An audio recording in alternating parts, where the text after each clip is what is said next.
नमस्कार दोस्तों, मैं किरण हुड्डा आपका मेरे चैनल पर स्वागत करती हूँ। दोस्तों, आज मैं आपके लिए साइकोलॉजी का चैप्टर फर्स्ट जिसका नाम है हिस्ट्री ऑफ साइकोलॉजी लेकर आई हूँ। ये सभी टीचिंग एग्ज़ाम्स जैसे कि पीआरटी, टीजीटी, पीजीटी और जैसे competitive exams CTET, HTET, D triple UP TET, RTET, KVS, APS इन सब में इससे क्वेश्चंस बनते हैं।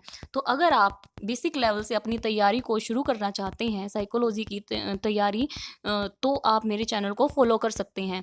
आपको मेरे चैनल से बहुत ही मतलब बेसिक लेवल की से मैं शुरुआत करूँगी और इसको जितने भी कंप्लीट चैप्टर जितने भी हमारे सिलेबस में होते हैं, इन सभी एग्ज़ाम्स में जितने सिलेबस में चैप्टर्स हैं, जितनी थ्योरीज़ हैं, वो सब मैं करवाऊँगी। तो अगर आपको अपनी तैयारी बेसिक लेवल से स्टार्ट करनी है, अगर आप अभी बिगिनर हैं, अपने एग्ज़ाम्स के लिए प्रिपेयर कर रहे हैं, तो प्लीज़ मेरे चैनल को फॉलो करें, सब्सक्राइब करें। अगर वीडियो अच्छी लगे तो लाइक भी करें। चलिए शुरू करते हैं। तो चलिए दोस्तों देखिए, हमारे चैप्टर का नाम है हिस्ट्री ऑफ साइकोलॉजी। शुरुआत में मैंने लिखा है साइकोलॉजी। तो सबसे पहले हम जान लेते हैं साइकोलॉजी को हिंदी में क्या कहते हैं। मनोविज्ञान। और ये एक ग्रीक भाषा का शब्द है। देखिए, पहला क्वेश्चन हमारा यहीं से बन रहा है। एग्जाम में पूछ लिया जाता है कि साइकोलॉजी किस भाषा का शब्द है। तो हमें चार ऑप्शंस दिए होंगे, उनमें से जो हमारा आंसर हो जाएगा ग्रीक भाषा का शब्द है। साइकोलॉजी को हम दो शब्दों में तोड़ सकते हैं, साइको प्लस लोगस। तो यहाँ पे जो साइको का अर्थ हो जाएगा आत्मा और लोगस का अर्थ हो जाएगा अध्ययन।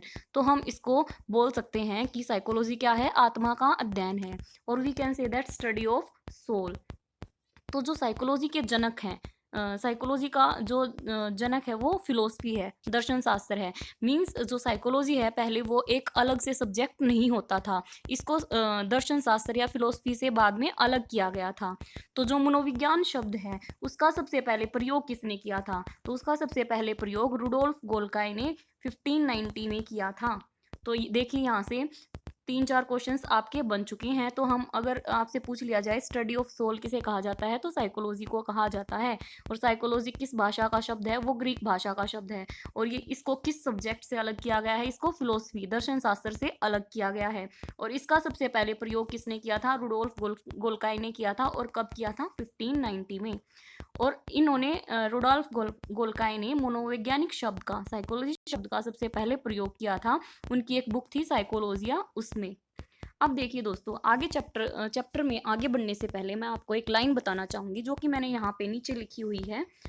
आप देख सकते हैं, अमन चेतना का व्यवहार अच्छा है। आप इस लाइन को अगर याद करेंगे तो आपको पूरी हिस्ट्री में साइकोलॉजी की पूरी हिस्ट्री याद करने में बहुत ज़्यादा हेल्प होगी। तो यहाँ पे देखिए, अमन चेतना का व्यवहार अच्छा है। तो यहाँ से देखिए दोस्तों, अ से बनेगा आत्मा, मन से मन, चेतना से चेतना और व्यवहार से व्यवहार। आपको बस अभी के लिए ये लाइन याद रखनी है, ठीक है। इस लाइन को आप आगे चलकर समझ जाएंगे कि मैं इस लाइन से आपको क्या बताना चाह रही हूँ। अब देखिए, एक डेफिनेशन देख लेते हैं एमसी डूगल के अनुसार।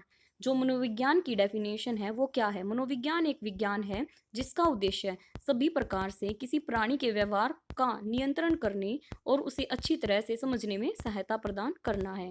अब हम पढ़ लेते हैं कि डिफरेंट सेंचुरीज में साइकोलॉजी का मतलब क्या था, अर्थ क्या था। Meaning of psychology according to centuries.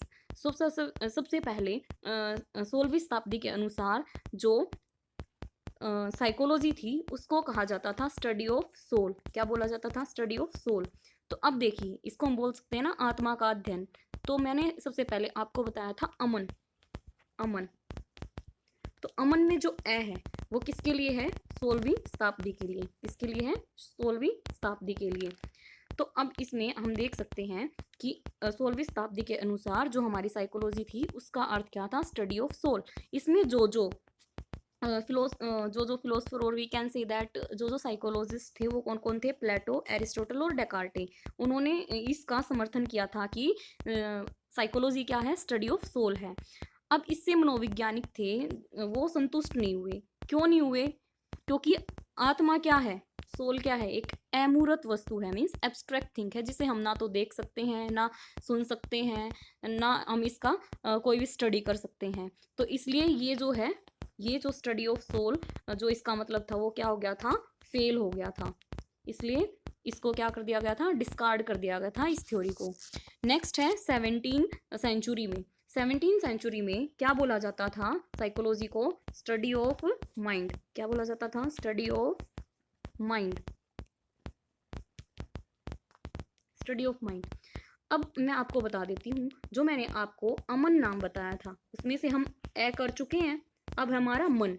तो अब 17 सेंचुरी में, ये था हमारा 16 सेंचुरी, 17 सेंचुरी में जो साइकोलॉजी को बोला जाता था वो बोला जाता था मन का विज्ञान। क्या बोला जाता था? मन का विज्ञान। ओके, तो इसमें जो साइंटिस्ट सॉरी जो साइकोलॉजिस्ट थे वो कौन कौन थे? पोम्पोलोजी, Leibniz, Kant, Hume, Hobbes, John Locke. ये सब इन्होंने किसका समर्थन किया था कि जो साइकोलॉजी है वो क्या है? स्टडी ऑफ माइंड है। अब इस थ्योरी को भी क्या कर दिया गया था? डिस्कार्ड कर दिया गया था। डिस्कार्ड क्यों किया? क्योंकि मन भी क्या है, माइंड भी क्या है? एक अमूर्त वस्तु है जिसको भी हम ना देख सकते हैं, ना सुन सकते हैं और ना जिसका अध्ययन कर सकते हैं, इसलिए इस थ्योरी को भी डिस्कार्ड कर दिया गया। अब आते हैं दोस्तों 18th और 19th सेंचुरी में। अपने 18th और 19th सेंचुरी में जो मनोविज्ञान को बोला गया वो बोला गया स्टडी ऑफ मेंटल एक्टिविटीज और consciousness. Study of mental activities और कॉन्शियसनेस। ओके, तो अब इसमें जो जो साइंटिस्ट आए थे वो दो थे, मेन थे William wound and William James. William wound जो थे वो एक स्ट्रक्चरलिस्ट थे और विलियम जेम्स जो थे वो एक फंक्शनलिस्ट थे। अब इस थ्योरी को भी डिस्कार्ड किया गया। डिस्कार्ड किया गया, क्यों डिस्कार्ड किया गया वो मैं आपको बताती हूँ। क्योंकि वुंड के समय में जो मनोविज्ञान थे वो इंट्रोस्पेक्शन द्वारा मन की संरचना का विश्लेषण कर रहे थे। मन की संरचना का क्या कर रहे थे? विश्लेषण। इसलिए तो इन्हें स्ट्रक्चरलिस्ट कहा गया था। लेकिन इस थ्योरी को डिस्कार्ड क्यों किया गया? इस थ्योरी को डिस्कार्ड क्यों किया गया वो हम अगली स्लाइड में देखते हैं। तो जो इंट्रोस्पेक्शन के द्वारा वो क्या कर रहे थे? मन की स्टडी कर रहे थे। लेकिन इंट्रोस्पेक्शन की एक प्रक्रिया थी जिसमें जो भी हमने सब्जेक्ट लिया है प्रयोग करने के लिए, उसमें कहा गया था कि वे अपनी मानसिक प्रक्रियाओं तथा अनुभवों का विस्तार से वर्णन करें। लेकिन ये एक विधि के रूप में मनोविज्ञानों को संतुष्ट नहीं कर पाया, इसलिए इसे कम साइंटिफिक माना गया। ओके, तो ये जो कॉन्शियसनेस था, कॉन्शियसनेस की जो स्टडी ऑफ कॉन्शियसनेस माना गया था साइकोलॉजी को, उसको भी क्या कर दिया गया? डिस्कार्ड कर दिया गया। अब कॉन्शियसनेस से हमारा मतलब क्या है कि हम क्या करते हैं कि कॉन्शियस हों, किसी भी चीज़ के प्रति सतर्क हों। Next is father of modern psychology. अब यहाँ से जो हमारे क्वेश्चंस बन रहे हैं एग्जाम में वो क्या बन रहे हैं कि अब जो ये कौन सी शताब्दी में आए थे? ये देखिए, ये कौन सी शताब्दी में आए थे? William wound and William James 18th और 19th सेंचुरी में। सो यहाँ से देखिए, अब मैंने क्या बताया था? अमन और चेतना। अमन, चेतना। तो अब हम ऐसे आत्मा पढ़ चुके हैं, मन पढ़ चुके हैं और चेतना, ये आ गया था 16th में, ये आया 17th में और ये आ गया हमारा 18 to 19।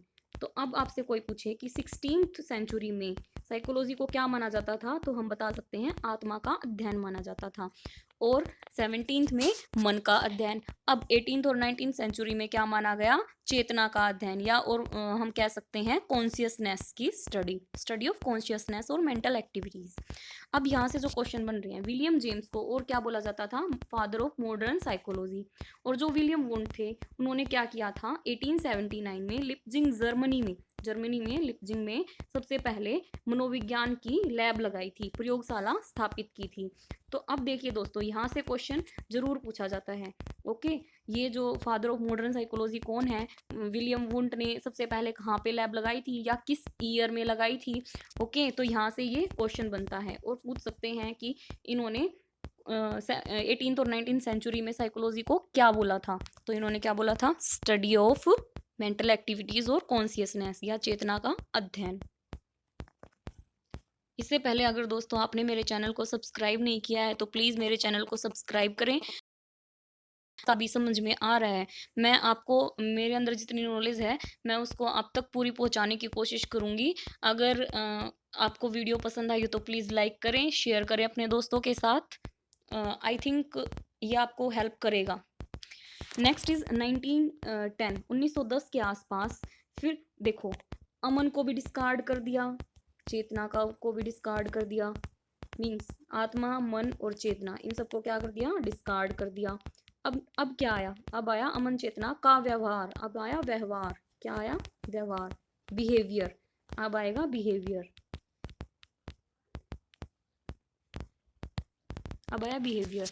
तो 1910 के आसपास कौन सा अप्रोच आया? Behaviourism approach. तो कॉन्शियसनेस के स्थान पर कौन सा अप्रोच आया? Behaviourism approach. कब आया? 1910 के आसपास आया। नेक्स्ट अप्रोच आया व्यवहारवादी अप्रोच। तो अब इसको क्या किया उन्होंने? मान लिया, इस थ्योरी को डिस्कार्ड नहीं किया। क्यों नहीं किया? क्योंकि व्यवहार एक ऐसी चीज है जिसको हम देख सकते हैं। ओके, जैसे कि फॉर एग्जाम्पल के लिए हंसना, रोना, दौड़ना, खाना पीना, ये सब चीजें हम देख सकते हैं और इसको हम समझ भी सकते हैं, ऑब्जर्व कर सकते हैं, इसलिए इस थ्योरी को डिस्कार्ड नहीं किया गया। तो वुडवर्थ एक साइंटिस्ट थे जो कि एक व्यवहारवादी थे, सॉरी साइकोलॉजिस्ट थे जो कि व्यवहारवादी थे, बिहेवियरिस्ट थे। उनके अकॉर्डिंग उनकी एक डेफिनेशन थी। उन्होंने क्या कहा था? First psychology lost its soul, then its mind, then it lost its consciousness, it still has behaviour of sort. इसका मतलब क्या है? उन्होंने कहा था कि पहले साइकोलॉजी ने अपनी सोल को खो दिया, फिर माइंड को खोया, फिर कॉन्शियसनेस को खोया, लेकिन अब ये किसको पकड़े हुए है? बिहेवियर को पकड़े हुए है। तो ये जो है, ये जो डेफिनेशन है, ये मोस्ट इंपॉर्टेंट है, मोस्ट इंपॉर्टेंट है, आप इसको याद कर लीजिए। और ये भी पूछा जा सकता है कि इनमें से कौन सा साइकोलॉजिस्ट एक व्यवहारवादी था। आपको 4 ऑप्शंस दे दिए जाएंगे, उनमें से आपको बताना है कि अगर ऑप्शन में वुडवर्थ है तो हम किस पे निशान लगाएंगे? वुडवर्थ पे। और ये इंपॉर्टेंट है। तो जो मेन पर्सन था जिसका प्रमुख हाथ था बिहेवियर को डेवलप करने में, वो कौन थे? JB Watson. इसलिए इनको फादर ऑफ बिहेवियरिज्म भी बोला जाता है। तो व्यवहारवाद के पिता किनको कहा जाता है? जेबी वॉटसन को। किसको कहा जाता है? जेबी वॉटसन को। देखिए यहाँ से क्वेश्चन बन रहे हैं कितने, एक एक लाइन के साथ एक एक क्वेश्चन बनता हुआ चल रहा है। अगर आप ध्यान से देखेंगे तो, अगर आप कीनली अगर स्टडी कर रहे हैं तो प्लीज़ एक एक क्वेश्चन को, एक एक लाइन को पकड़ते चलिए। इसमें कुछ भी अनइम्पोर्टेंट नहीं है। ये सब एक एक लाइन मैंने बहुत ही ज़्यादा छाँट छाँट के ली हैं, जो कि रिपीट होती हैं हर बार क्वेश्चंस में। और प्लीज़ मेरे चैनल को सब्सक्राइब ज़रूर करें। अब जो व्यवहारवादी थे वो कौन कौन थे? JB Watson, Woodworth, McDougall, BF Skinner, IP Pavlov. ये कौन थे? सब ये व्यवहारवादी थे। अब आते हैं 20वीं शताब्दी में। अब व्यवहारवाद के बाद जो अप्रोच आया वो आया कोग्निटिव अप्रोच। कोग्निटिव अप्रोच को हम संज्ञानवादी अप्रोच भी बोल सकते हैं। क्या बोल सकते हैं? संज्ञानवादी विचारधारा, संज्ञानवाद भी बोल सकते हैं। क्या बोल सकते हैं? संज्ञानवाद। तो इसमें संज्ञानवाद का जो बेस था वो क्या था? संज्ञान या दिमाग था। इसका जो बेस था, इस अप्रोच का जो बेस था वो क्या था? संज्ञान या दिमाग। अब इसमें जो साइकोलॉजिस्ट आए वो कौन कौन थे? कोहलर, कोफका, वर्दीमर, टोलमैन, पियाजी। अब जो कोहलर, कोफका, वर्दीमन है, इनको हम क्या बोल सकते हैं? गेस्टाल्टवादी बोल सकते हैं। तो गेस्टाल्ट जो शब्द है वो जर्मन भाषा का शब्द है, जर्मन भाषा का शब्द है, जिसका अर्थ है एज अ होल, संपूर्णता। ये चीज़ों को छोटे छोटे टुकड़ों में, इसके अकॉर्डिंग क्या होता है? चीज़ों को छोटे छोटे टुकड़ों में बांट कर नहीं, बल्कि एज अ होल, संपूर्ण रूप से देखकर उसका अध्ययन किया जाता है। तो संज्ञानवादी अप्रोच में मेन हम याद रखेंगे, जो की वर्ड मैं बोल सकती हूँ याद रखना है, कि दिमाग से सोच समझ कर जो हम काम करते हैं वो किस में आता है? कोग्निटिव अप्रोच में आता है। चलिए दोस्तों, आज के लिए इतना ही। और अब एक क्वेश्चन है आपके लिए, who was the father of modern psychology? Most important question है। अगर आपको इसका आंसर पता है तो प्लीज़ कमेंट बॉक्स में इसका आंसर दें।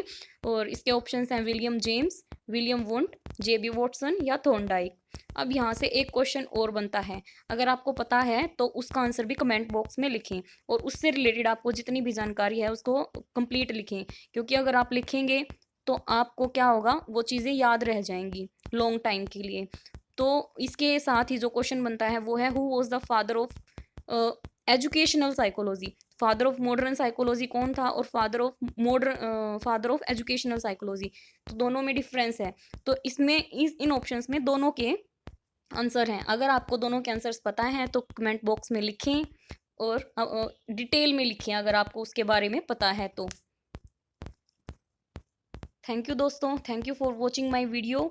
If you like my video, please subscribe my channel and share it also with your friends and family. I shall be grateful to you. Thank you. Keep learning with Kiran Hooda.